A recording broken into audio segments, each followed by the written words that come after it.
নমস্কার বন্ধুরা, আজকে আমি তোমাদের সাথে শেয়ার করব বরবটি আলু ভাজির একটি রেসিপি। তো চলো কিভাবে করলাম সেটা দেখে নেওয়া যাক। তো আমি প্রথমে কড়াইতে তেল দিয়ে নিয়েছি। এর ভিতরে আমি কিছু কালো জিরা ফোড়ন দিলাম আর দিলাম অল্প একটু পেঁয়াজ কুচি। পেঁয়াজ কুচি দিয়ে হালকা নাড়াচাড়া করে এর ভিতরে দিয়ে দিলাম আলু কুচি আর দিয়ে দিলাম বরবটি কুচি।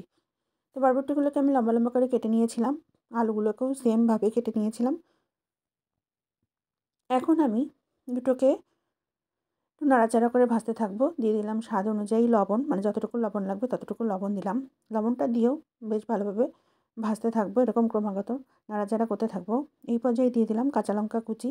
কাঁচা লঙ্কা কুচি দিয়ে নাড়াচাড়া করে আমি শুধু গুঁড়া মশলার ভিতরে হলুদ গুঁড়োটা দেবো এখানে, যেহেতু ভাজি এর জন্য আর কোনো কিছু দেবো না। তো এর জন্য হলুদ গুঁড়ো দিয়ে তারপরে আবারও নাড়াচাড়া করতে থাকবো। যখন আধ সিদ্ধ হয়ে আসবে সেই পর্যায়ে আমি আবারও পেঁয়াজ কুচি দিয়ে দেবো। এভাবে করে রান্না করলে এই ভাজিটা একটু মজা হয়। তোমরা একটু ট্রাই করে দেখো, দেখবে সত্যি সত্যি অনেক মজা লাগে।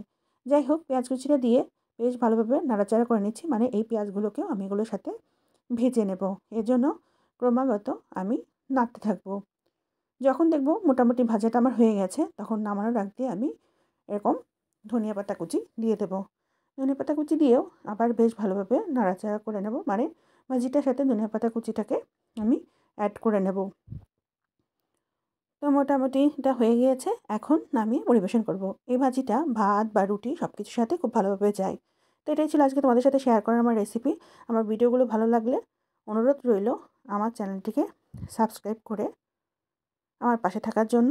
আজকে এখানেই আসছি, পরবর্তীতে দেখা হবে নতুন কোনো রেসিপি নিয়ে। ততক্ষণ পর্যন্ত ভালো থেকো।